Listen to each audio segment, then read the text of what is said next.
Queridos amigos, bienvenidos a La Regla del Pomodoro. Gracias por acompañarnos en este nuevo programa. Hoy vamos a estar hablando de COVID-19 y violencia de género. Tenemos tres invitadas realmente muy conocedoras del tema. En primer lugar, les presento a Isabel Ponce, periodista hace más de 10 años, cofundadora y directora editorial de GK. Su periodismo está enfocado en temas de género, coordina Hablemos de Niñas, un proyecto para visibilizar los derechos de este grupo vulnerable.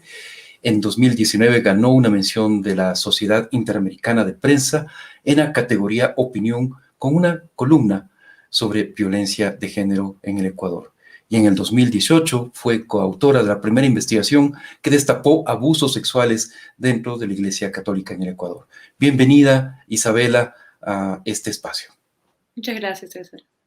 Y también contamos con Cristina Cachaguay, presidenta nacional de Mujeres por el Cambio, actualmente presidenta nacional de Mujeres por el Cambio, psicóloga educativa, especialista en educación y nuevas tecnologías, defensora de los derechos de las mujeres y de los derechos humanos, y está cursando actualmente la especialización de género, derechos humanos y violencias. Bienvenida, Cristina. Gracias, César, por invitarnos en este espacio y por compartir con las otras compañeras.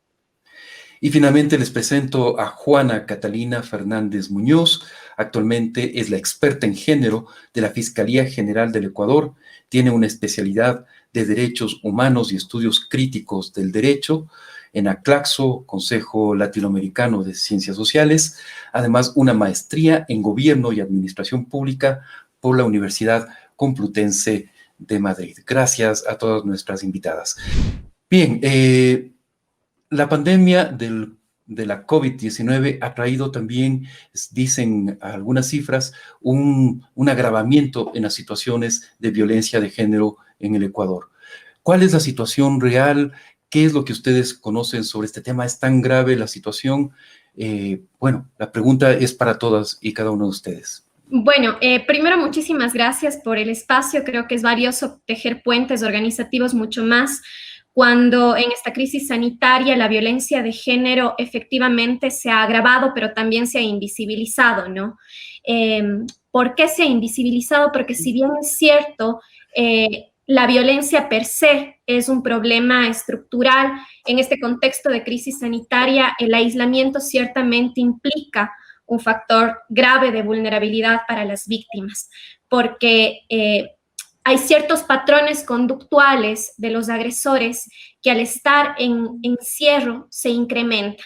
Y lamentablemente las víctimas son coartadas de su libertad de expresión, incomunicadas y además del aislamiento no poseen los canales justamente para hacer un llamado de auxilio.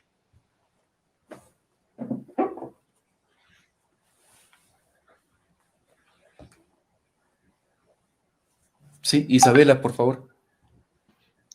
Claro, yo estoy muy de acuerdo con lo que decía Juana, retomando un poco la situación, la pregunta que hacía sobre si nos agarró un poco de sorpresa estas consecuencias y el contexto de la violencia de género en un momento de encierro es como un patrón que se ve en otras emergencias como un post-desastre, un post-terremoto o la guerra.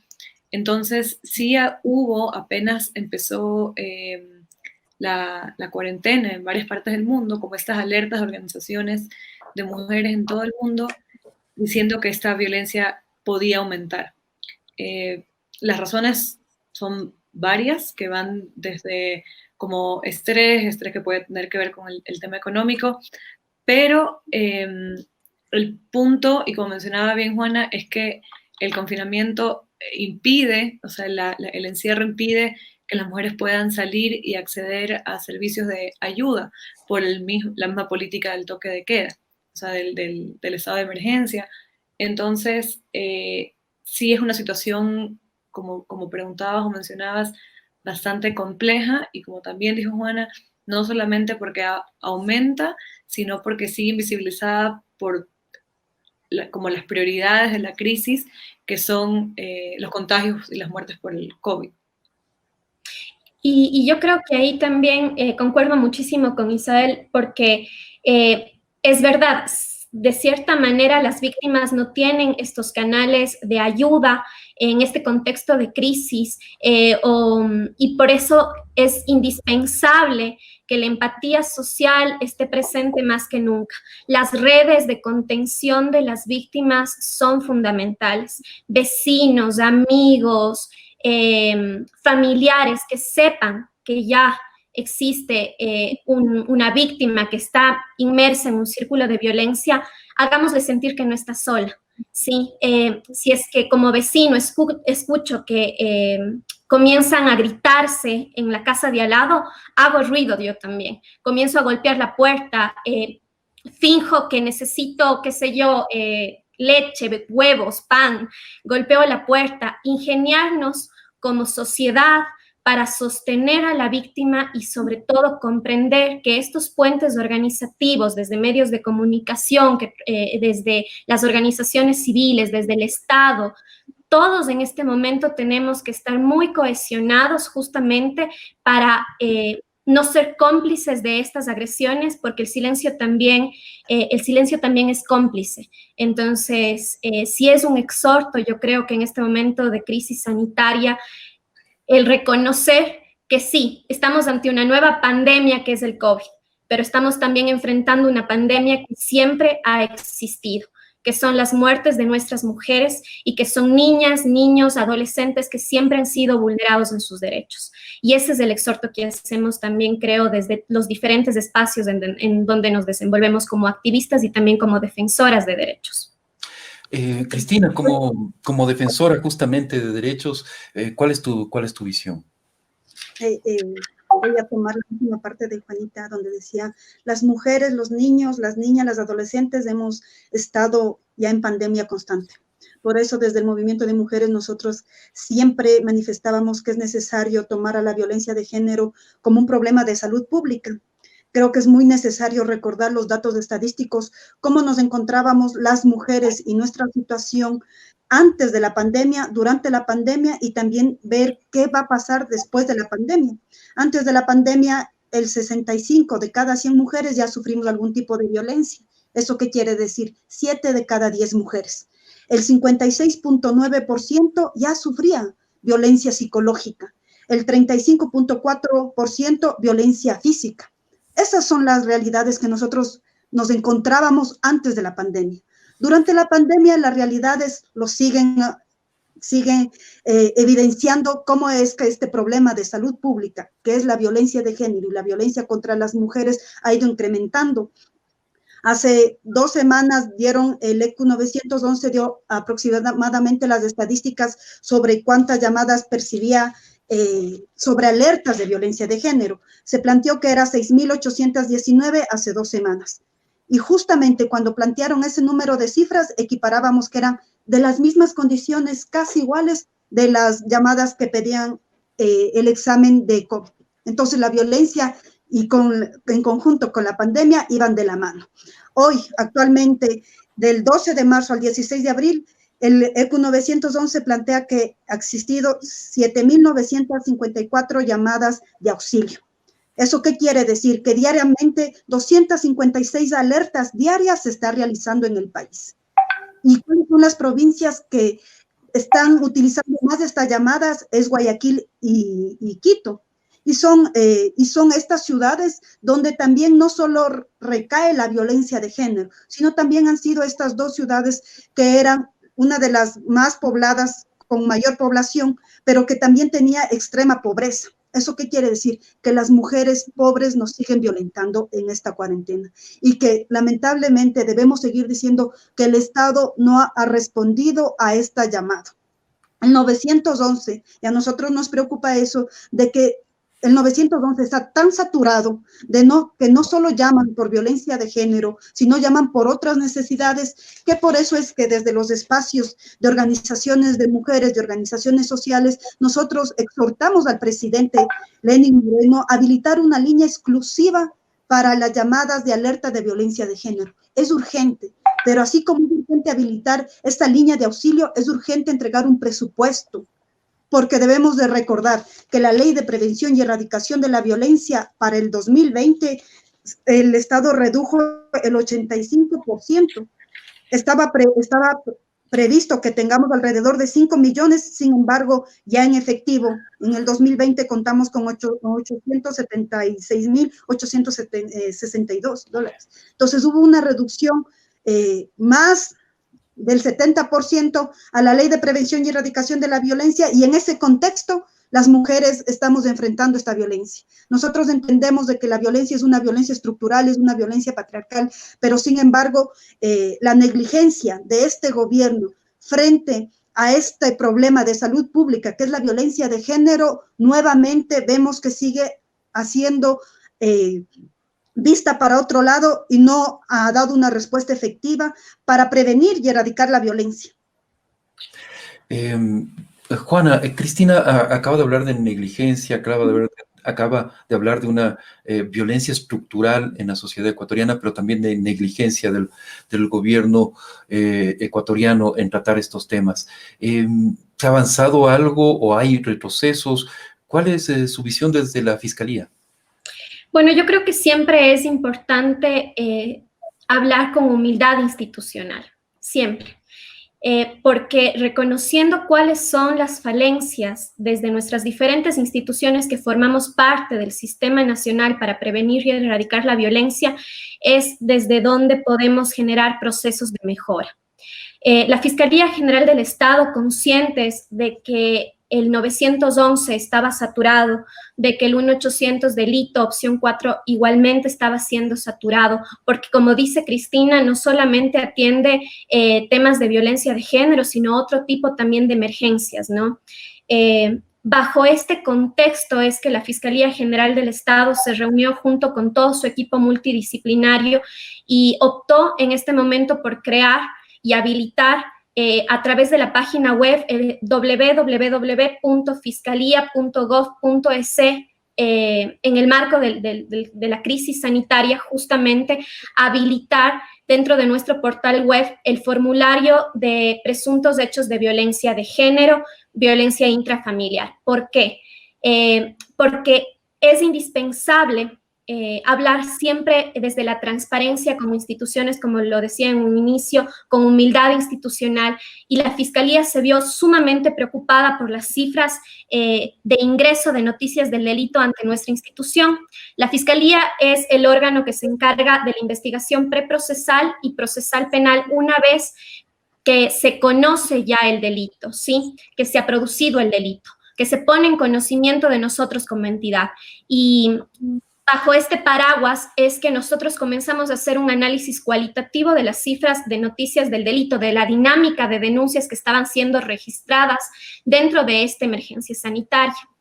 Y ahí reconocimos nosotros en nuestra evaluación que existía un menos 81% de delitos sexuales y un menos 90% de violencia contra la mujer.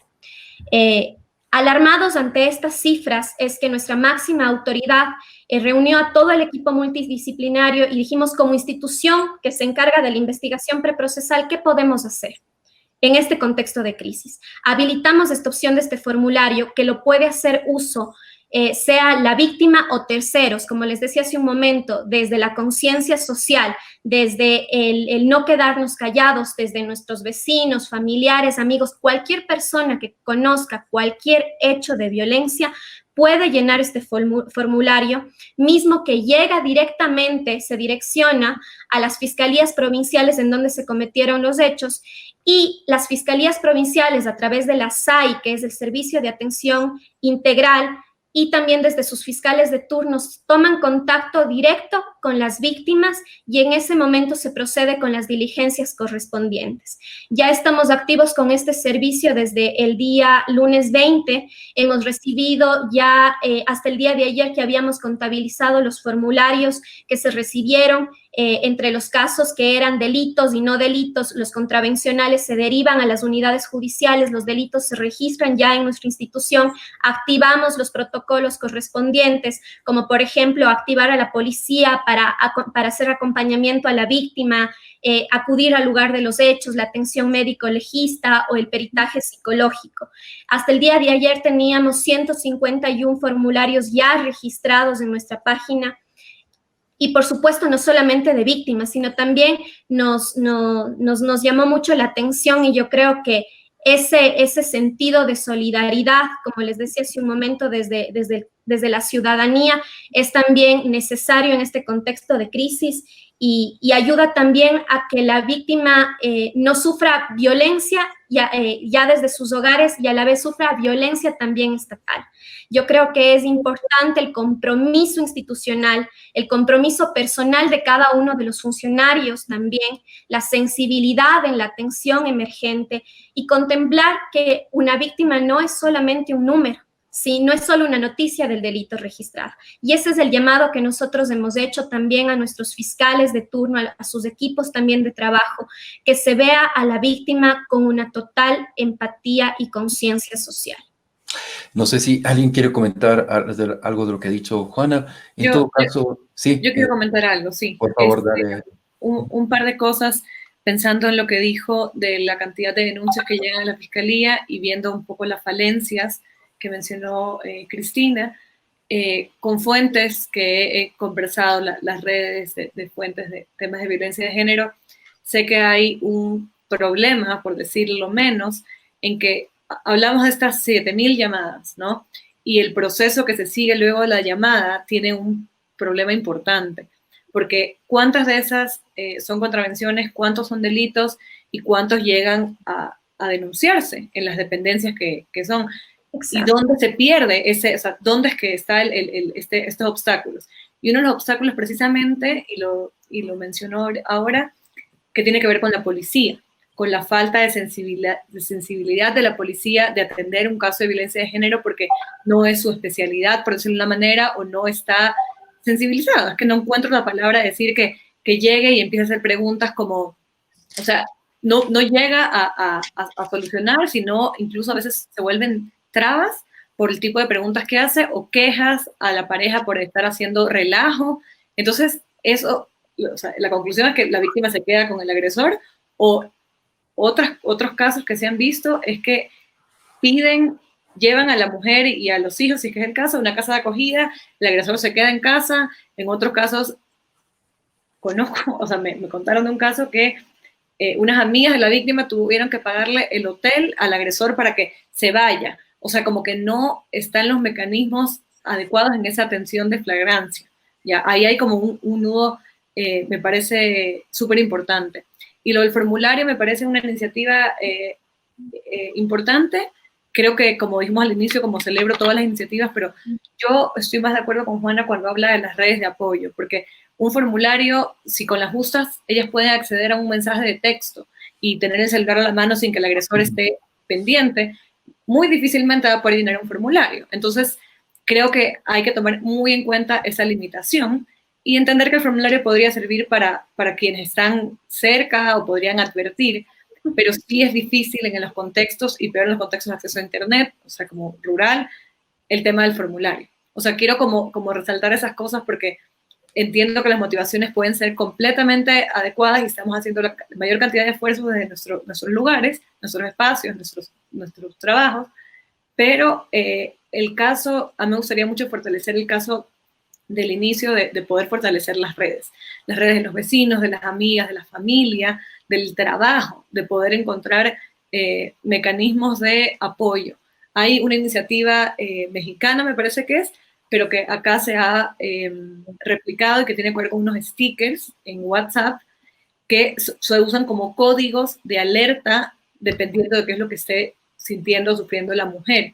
Y se puede compartir en una red de amigas, o sea, con previo aviso, obviamente borrando chats, todos estos temas de seguridad que mencionaba antes, pero que pueden ayudar a que esta red de apoyo se active, más que la víctima pueda salir, porque sabemos que es muy difícil que pueda salir. Y yo creo que ahí también es importante lo que Isabela dice sobre las redes de apoyo, porque recordemos que parte del círculo de la violencia es que muchas de las víctimas suelen no querer denunciar. Lo único que quieren es un lugar a salvo, un lugar a salvo. Entonces, Por eso es importante que el momento en el que explota la violencia, ¿sí? Cuando ya detona la violencia, esas redes de apoyo sean tan sólidas que le hagan sentir a la víctima segura y comprendiendo que está justamente en un círculo de violencia. Porque muchas de las víctimas tampoco son conscientes del círculo de la violencia en la que están. Entonces sí es necesario que esas redes de apoyo sean tan sólidas, no desde el juzgamiento de por qué estás en esa relación, ¿no? Y desde el ataque, sino más bien desde la sana comprensión, para que la víctima comprenda lo importante que es poner sanos límites. Y una vez que la víctima está comenzando a poner sanos límites, ahí es cuando la víctima generalmente decide denunciar. Pero todo comienza siempre desde estas redes importantes de contención, siempre. Cristina, la violencia de género, creo que estamos de acuerdo, no es un problema simplemente privado, es una violación de derechos humanos que incumbe a toda la sociedad y especialmente a los poderes públicos. Se ha hablado aquí de la importancia de estas redes de contención como una organización de mujeres. ¿Cuál es el papel que creen que juegan ustedes, las organizaciones mujeres, y también estas redes más informales, ¿no es cierto?, que se forman entre, muchas veces pueden ser entre amigas para contener la violencia? ¿Cómo pueden interactuar además con los poderes públicos, Cristina?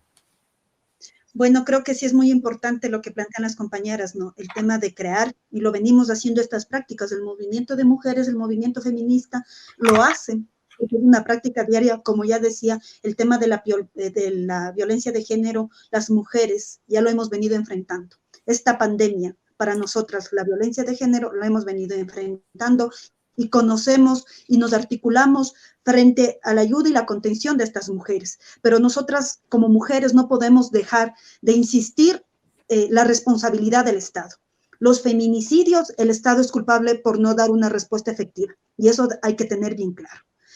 Las casas, muchas veces, las casas no son lugares seguros para las mujeres, para los niños, para las niñas, para las adolescentes. Debemos tener claro que los femicidas usualmente son hombres cercanos a la víctima. ¿Qué quiere decir? Esposo, pareja, novio, ex conviviente, padrastros. Y en estas circunstancias se va creando y vamos en este proceso de confinamiento, ¿no? Con este tipo de posibles femicidas. Y el Estado no hay una respuesta. Bien es cierto, si bien es cierto, se ha habilitado el 1-800 delito, el EQ 911, la línea de la Fiscalía. Sin embargo, esas acciones son mínimas para las necesidades que tienen las mujeres. No estoy diciendo que están mal, al contrario, debe haber otras alternativas. Recordemos que solo el 30% en el Ecuador no tienen acceso a Internet. Entonces, pedir que una mujer que está sufriendo violencia escriba o que se ponga a llenar un formulario es ilógico. Debemos de buscar, bien es cierto, hay una línea de contención con las mujeres y lo hemos creado en este sentido, ¿no? Hemos creado códigos para las mujeres que sufren violencia, hemos buscado, nosotros consideramos que es una de las propuestas importantes que ha salido aquí en la provincia de Pichincha, el hacer un llamado y pedir la canasta roja. Y canasta roja significa que está sufriendo violencia y que pueda existir esta red de apoyo desde el Estado para brindar la seguridad a la mujer que está sufriendo violencia. Creo que es muy necesario ir creando todas estas lógicas en mejores condiciones. Las mujeres, es nuestra obligación y lo venimos haciendo y lo venimos desarrollando, pero el Estado de ninguna manera puede quitar su responsabilidad frente a garantizar una vida libre de violencia.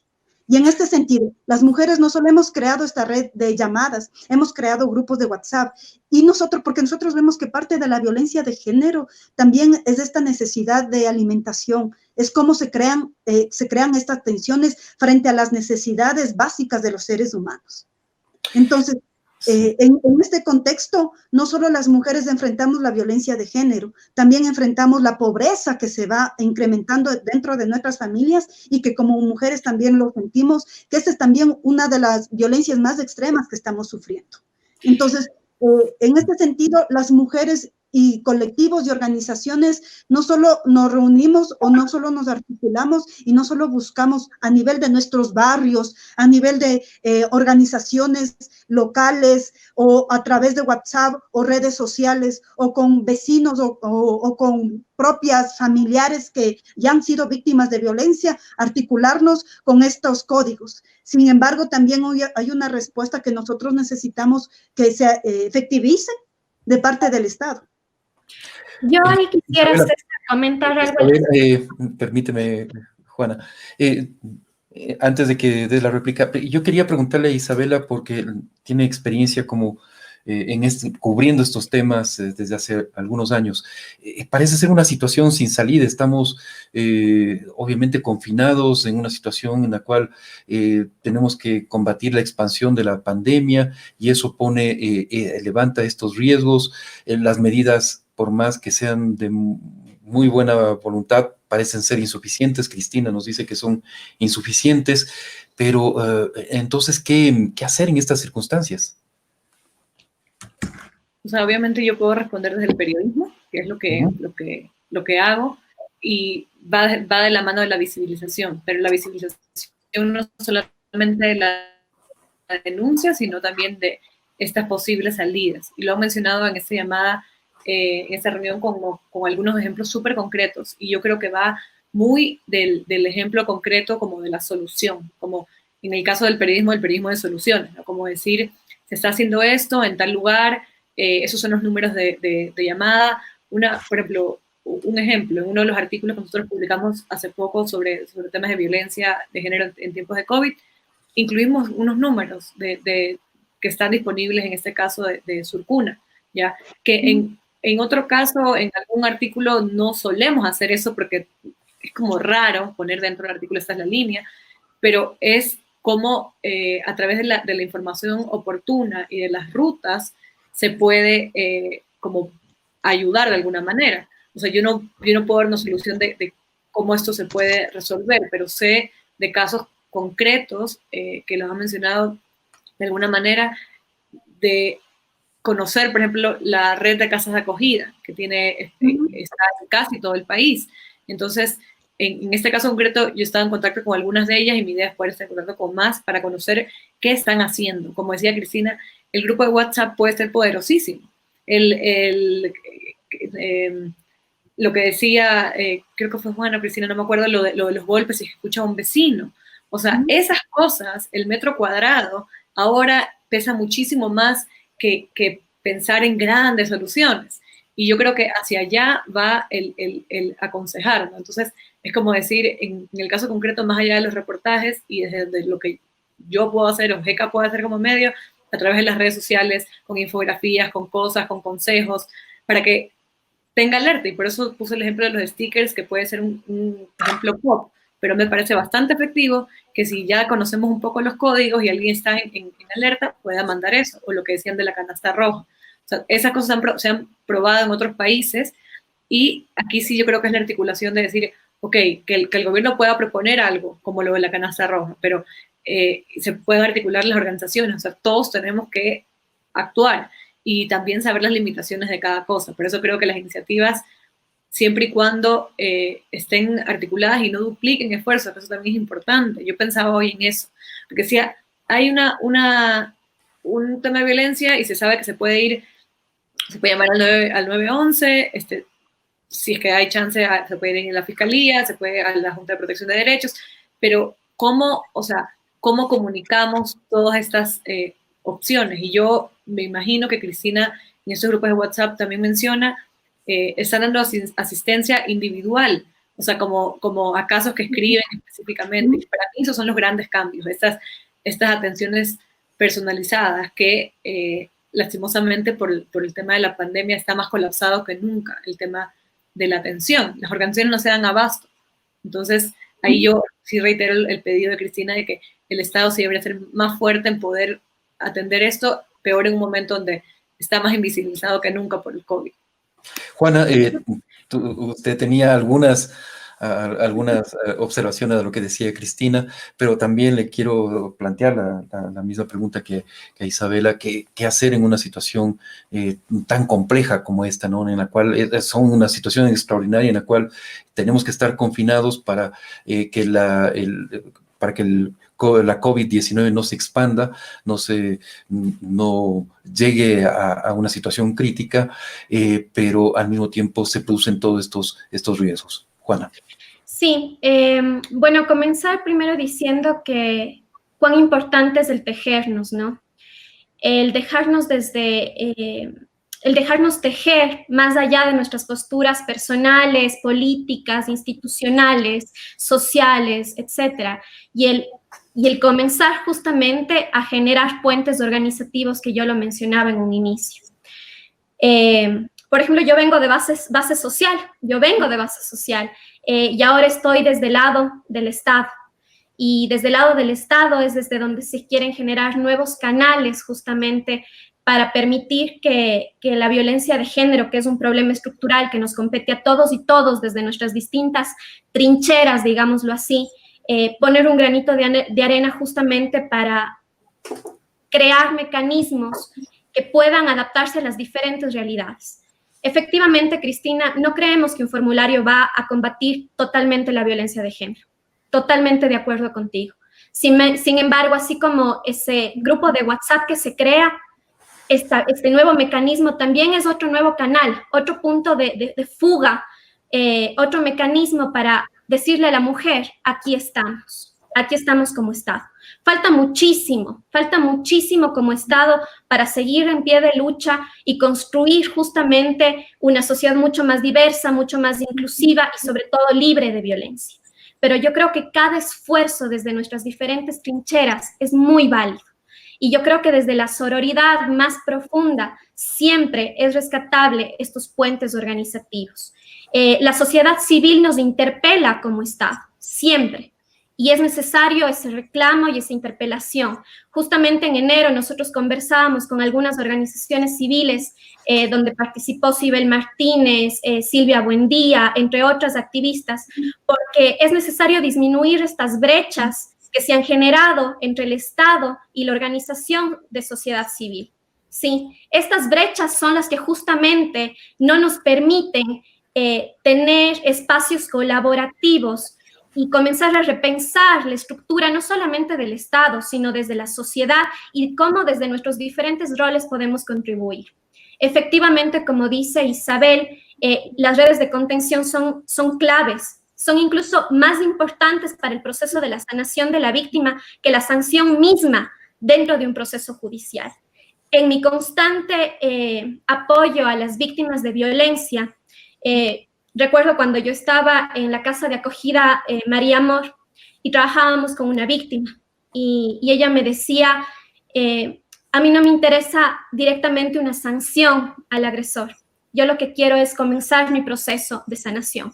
¿Por qué? Porque los mismos patrones de conducta que existen dentro de un agresor, existen también patrones de conducta dentro de una víctima, que le impide generar relaciones sanas dentro de sus espacios laborales, dentro de sus espacios familiares. Y son esos patrones conductuales también que hacen que siga replicando estas mismas relaciones íntimas en diferentes espacios personales.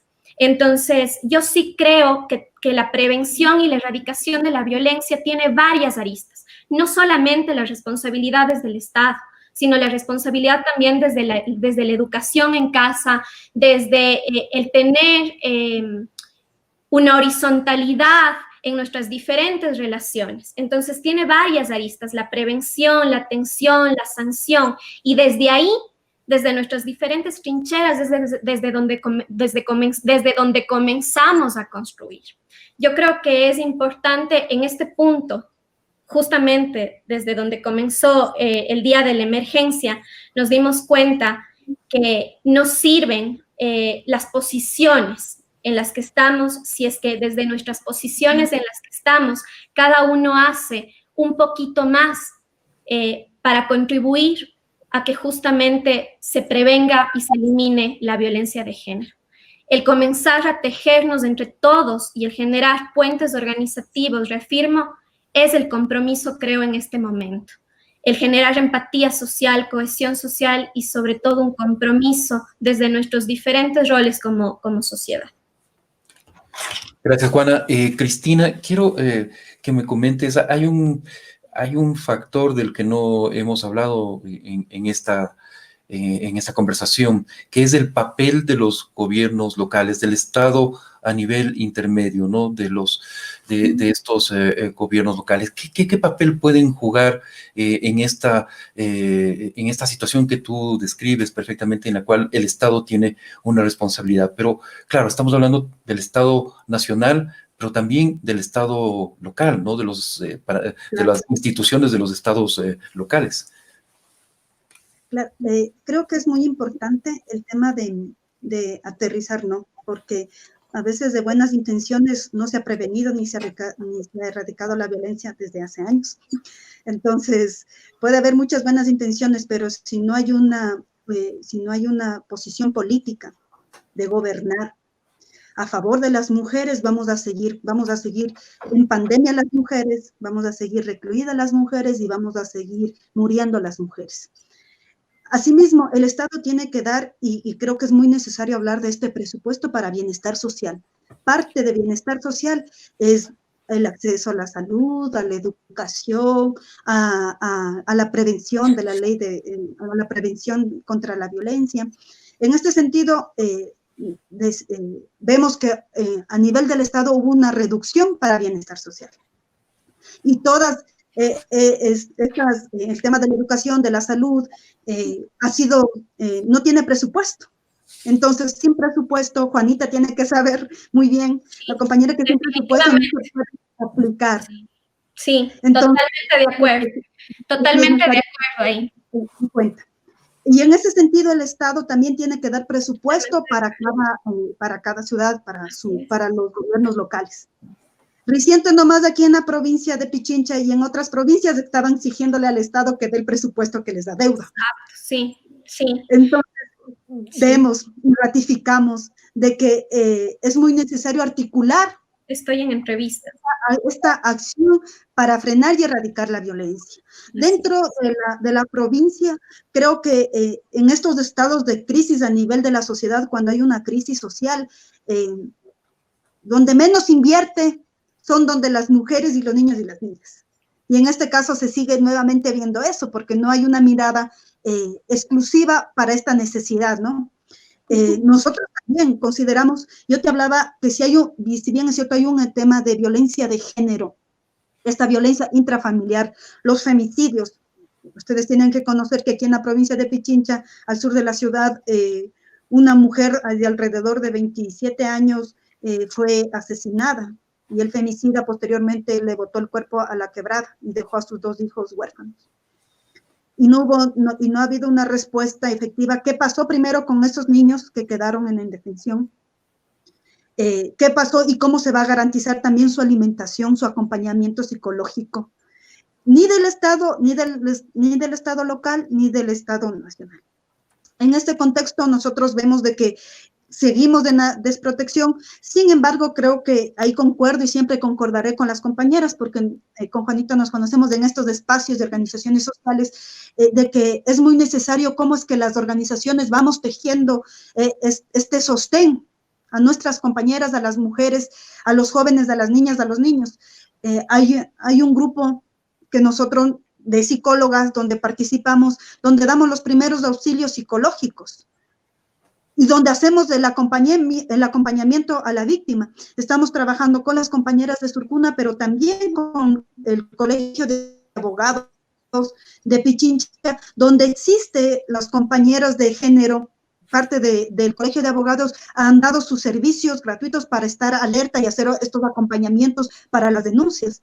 Con la Universidad Central hemos creado otro grupo de apoyo con las compañeras de trabajadoras sociales. Sin embargo, cuando buscamos una respuesta, ejemplo, casa de acogida, dicen, les podemos recibir, pero no tenemos alimentación. Entonces, un problema atrae, y vemos que este problema de la violencia de género, ya lo planteaba, es un problema estructural, es un problema cómo está concebida la mujer dentro de esta sociedad. en la pandemia se juega mucho más fuerte el tema del poder, el tema de que los hombres necesitan ratificar su masculinidad frente a las mujeres y todos estos roles y todas estas emociones y estas acumulaciones de tensión se van explotando. Aquí la habilidad que tiene el patronato, hemos trabajado con la compañera Cibé para ir buscando otros espacios donde puedan las mujeres ser acogidas, pero a nosotros nos preocupa y nosotros conversábamos con Cibel recientemente hace unos 3 días, decíamos, estamos cansados de seguir pidiendo casas de acogida cuando deberíamos ya no tener estas casas de acogida, ya no seguir teniendo que enfrentar esta violencia de género y que deberíamos ver otras alternativas, ¿no? Y también nos poníamos a pensar por qué las mujeres tienen que salir de la casa y el violentador tiene que quedarse en la casa muy tranquilamente. Y a nosotros nos ha dado... Bien, parece que... Sí, parece que Cristina tuvo algún problema con su señal. Isabela, retomo contigo la conversación. Ahí es claro de todo lo que dicen, lo que han dicho en este tema, que el problema es complejo y la solución no es fácil. No hay una sola solución, hay múltiples soluciones, un conjunto de soluciones que van desde lo más pequeño hasta el establecimiento de reales políticas públicas. Sin embargo, la situación con el COVID-19 sigue siendo grave y no solamente se reduce al tema del confinamiento. Vamos a tener una situación muy difícil al salir del confinamiento en el post-confinamiento, no en la post-cuarentena. Se habla de una crisis social y económica gigantesca en nuestro país y ahí, en ese contexto, se puede agravar esta situación. En vez de mejorar, se puede agravar. ¿Cómo visualizas tú esa salida hacia una supuesta o una nueva normalidad después de la pandemia? Concretamente con este enfoque que estamos hablando de género, tú lo mencionaste, el tema de la crisis económica, el desempleo, que ya se ve y se va a empeorar, definitivamente va a ser un factor muy negativo en este ámbito que hablamos hace un rato del hogar y del estrés y cómo se manifiesta en violencia. No tengo una respuesta más clara porque primero no sabemos mucho más cuánto vaya a durar. Esperemos que, lo voy a poner en propositivo porque la verdad en esta época todo es mala noticia y negativo. Aquí lo que las tres estamos de acuerdo es en el tema de las redes, en las redes de apoyo. Y es un tema que, aunque existe hace muchos años en el Ecuador y se limitaba más primero como a grupos feministas, a grupos más pequeños y de territorio, cada vez tiene más visibilidad, ¿no? Y eso me parece importantísimo para ver la visibilidad, y lo que me preguntabas anteriormente, poder mostrar la visibilidad y efectividad de estas redes, de cómo pueden funcionar y esperar salir un poco más fortalecidas de todo esto. O sea, ¿cómo podemos hacer eso? Puede ser un poco utópico, pero si seguimos como en ese camino de que cada uno, como decía desde la trinchera, estamos trabajando, pero que si pensamos sí en ese fortalecimiento y que no sean cosas desarticuladas y como una iniciativa que comienza y de repente se extingue, que eso pasa muchísimo, o sea que se pueda prestar más atención a ello. Y yo creo que ahí sí es una responsabilidad social como de todas, ¿no? O sea, como decir, ok, ¿qué va a hacer la Fiscalía post-pandemia con este tema específico, con el formulario? ¿Va a seguir? O sea, ¿qué es lo que se va a pensar? Desde, en mi caso, cómo seguir reportando siempre, no solamente en noviembre por el Día de la Erradicación de la Violencia o en marzo, sino todo el tiempo mostrar este tema y como decía al comienzo, reitero, poder mostrar como estas soluciones o iniciativas que pueden fortalecer esos grupos. Y en el caso de Cristina, yo todo el tiempo aplaudo los efectos positivos que pueden tener estas organizaciones, que a veces puede ser mucho más poderoso que una institución como del Estado que viene como una decisión que viene a proponer un protocolo o una política pública específica que como dije hace un rato, tiene toda la buena intención, pero no logra en territorio o en términos más prácticos volverse una solución. Entonces, yo creo que podría ser una oportunidad, como para muchas otras cosas, pero pensémoslo como una oportunidad de construir y fortalecer, porque lastimosamente, como decía Cristina hace un rato, la violencia no es que se va a acabar mañana, y lastimosamente seguimos pidiendo más casas de acogida. Entonces, sí tenemos que intentar trabajar más en conjunto, o sea, en todo sentido de la palabra. Juana, en ese mismo contexto, la situación, ya hemos hablado, económica, laboral, tiende a agravarse y puede ser el marco también para que se agraven las condiciones de la violencia de género en nuestro país. ¿Qué se prevé en Fiscalía el momento en que salgamos ya del confinamiento y comencemos a construir, como decía antes, esta, entre comillas, nueva normalidad, ¿no? Que va a ser muy compleja porque no sabemos todavía, hay mucha incertidumbre, decía Isabela, y eso es así. Realmente hay mucha incertidumbre en todo aspecto, pero se puede prever ya que hay en ciernes, estamos ya con muchos signos de una crisis económica muy grave, desempleo, hay decenas de despidos. En el campo periodístico, por ejemplo, se acaba de anunciar decenas de despidos en uno de los diarios más importantes del país. Un canal de televisión tiene a decenas de sus trabajadores impagos desde hace algunos meses incluso. Entonces, la situación es crítica de algunas empresas, en el sector público no se diga. La situación social, económica, laboral tiende a agravarse y, como digo, eso puede ser un detonante también de situaciones de violencia de género, de violencia doméstica, de violencia intrafamiliar muy graves. ¿Qué prevé la Fiscalía al respecto? Sí, bueno, yo creo que es importante también ahí recordar a la ciudadanía que las mujeres son más que una cifra, sí, son más que una cifra. Y las víctimas tienen que ser vistas como más que una cifra. La respuesta que se tiene que dar siempre desde el Estado es desde la construcción de política pública que dé efectivamente respuesta a las necesidades de la gente. Entonces, como Fiscalía General del Estado, desde esta óptica de considerar que no solamente el ingreso de una denuncia representa una víctima como cifra, sino más bien qué política criminal se puede edificar en torno a esta data que se va generando, ¿no? Tanto antes, después del coronavirus. El análisis cualitativo tiene que ser a profundidad luego de la crisis sanitaria.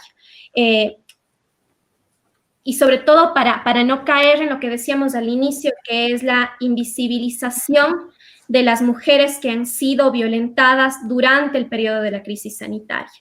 Ahora, la crisis también económica que está atravesando en este momento el país y por el cual, como dice Cristina, comenzaron a darse recortes fuertes, sobre todo el presupuesto destinado para combatir y prevenir la violencia de género. Nosotros como Fiscalía hemos hecho siempre el llamado a que, a pesar de que nos han hecho los recortes presupuestarios, porque Fiscalía únicamente recibe ese presupuesto, ¿sí?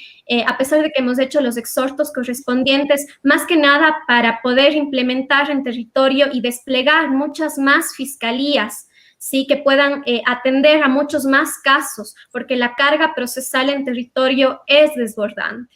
Es desbordante. Hay fiscales que manejan alrededor de 3,000 causas. Y la fiscal general del Estado lo mencionó en diciembre del año anterior en la Asamblea, exhortando a que se considere sobre todo este tema presupuestario. Asimismo, a pesar, creo, de esta crisis económica que se está viviendo en el país, no solamente a raíz de la crisis sanitaria, sino también que ya venía desde hace algunos meses atrás, es importante tener un modelo de gestión que fortalezca los equipos con lo que se tiene. Y esa es la perspectiva que tiene la Fiscalía. Con lo que tenemos ahora como Fiscalía, tenemos que seguir desplegando las acciones en territorio. Garantizar, sobre todo, que nuestros fiscales tengan formaciones, no solamente conocimientos y experticia en lo que es derechos y género. Y esa es una apuesta institucional que la hemos construido este año, que es la de trabajar con nuestros fiscales en habilidades blandas.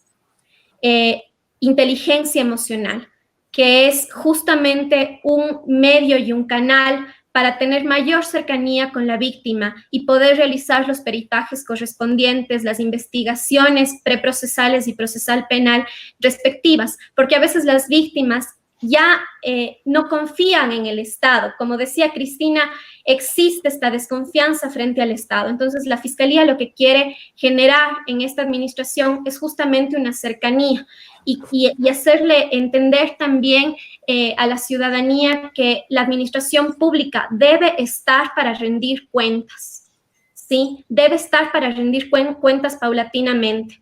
Entonces, la Fiscal General del Estado, en este contexto de crisis, activó el equipo especializado técnico de violencia de género 24/7, en donde el interés profundo de nosotros es detectar cuáles son los nudos críticos en los diferentes casos para generar estrategias inter e intrainstitucionales.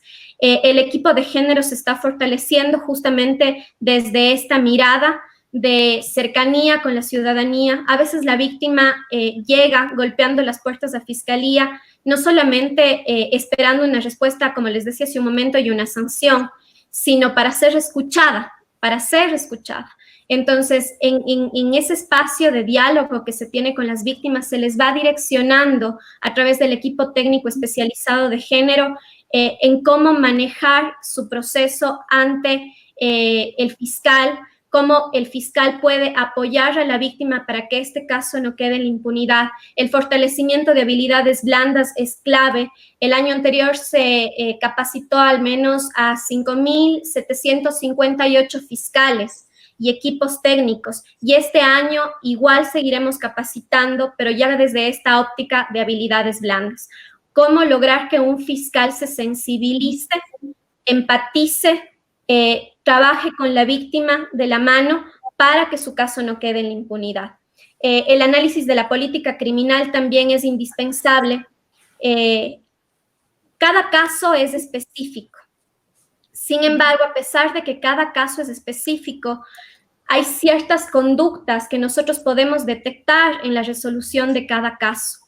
La Fiscalía hace no menos de una semana hicimos un exhorto a los fiscales de generar debida diligencia. ¿Y qué es la debida diligencia? En cada uno de sus casos. Armar tan sólidos los casos que el momento en el que llegue al operador de justicia, este caso no sea desbaratado por la defensa. Así que esas son como que las miradas que la Fiscalía está teniendo, trabajar en política criminal, sobre todo luego de esta crisis sanitaria, porque esa política criminal se eleva también a política pública. Seguir trabajando de la mano de organizaciones civiles, que son quienes nos interpelan a nosotros como institución, una administración de puertas abiertas, una administración que pueda sentarse a dialogar con la ciudadanía y sobre todo detectar cuáles son sus necesidades en cada uno de sus casos, que como lo decía, son muy específicos. A la vez también trabajar desde la Comisión del Pacto 2030, que se firmó el año anterior y está sesionando y que conglomera por primera vez a todas las entidades del eje de justicia, a todas las entidades, Corte Nacional, Consejo de la Judicatura, junto también con otras entidades que están adscritas al Ejecutivo, como el MIES y, por ejemplo, como la Secretaría de Derechos Humanos, que es el ente rector propio del sistema de prevención. Es sentarles a todas las instituciones más allá, como decía, de sus posturas, más allá de las posturas, conglomerarnos justamente para trabajar en política pública estratégica. Creo que estos espacios son importantes y sobre todo reactivar las mesas territoriales de análisis de casos. Justo antes de la pandemia habíamos abierto ya 3 mesas en Quito, Guayaquil y Cuenca para volver a tratar casos de niños, niñas y adolescentes, porque solo a través del análisis de casos podemos detectar las falencias desde la Administración de Justicia. Gracias, Juana. Cristina, termino esta ronda contigo. No sé si quieres hablar de ese contexto económico, social, laboral complicado que nos expone el post-confinamiento, la post-cuarentena, en medio de un panorama de incertidumbre, repetimos, porque hay mucha incertidumbre. Sí, bueno, yo creo que es muy necesario y aprovechar estos espacios realmente para exhortar. Nosotras desde el movimiento de mujeres, desde Mujeres por el Cambio, desde el movimiento de mujeres feministas, nosotros exigimos al Estado la restitución inmediata de todos los trabajadores y trabajadoras que han sido despedidas en este periodo de cuarentena. No puede existir que durante la crisis humanitaria se siga despidiendo a trabajadores y a trabajadoras. También consideramos de que es urgente entregar el kit de alimentación para los 1.500.000 familias pobres del Ecuador. Las familias se siguen muriendo, tienen hambre y tienen necesidades y es urgente solventar estas necesidades. Pero también considero que es importante el tema de hablar y sobre todo exhortar por este medio a todas las mujeres, a las adolescentes, a los niños, a las niñas, que si es que están sufriendo algún tipo de violencia, busquen las diferentes alternativas, llamar al 911, conectarse a través de la web de la Fiscalía, llamar al 1-800 delito, pero también buscar estas redes de acompañamiento. Si estás sufriendo algún tipo de violencia, síguete comunicando con tus familiares, con tus amigas, con tus amigos, no pierdas esa comunicación. Trata de buscar y quedar de acuerdo con una palabra clave donde ellas puedan identificar que necesitas ayuda.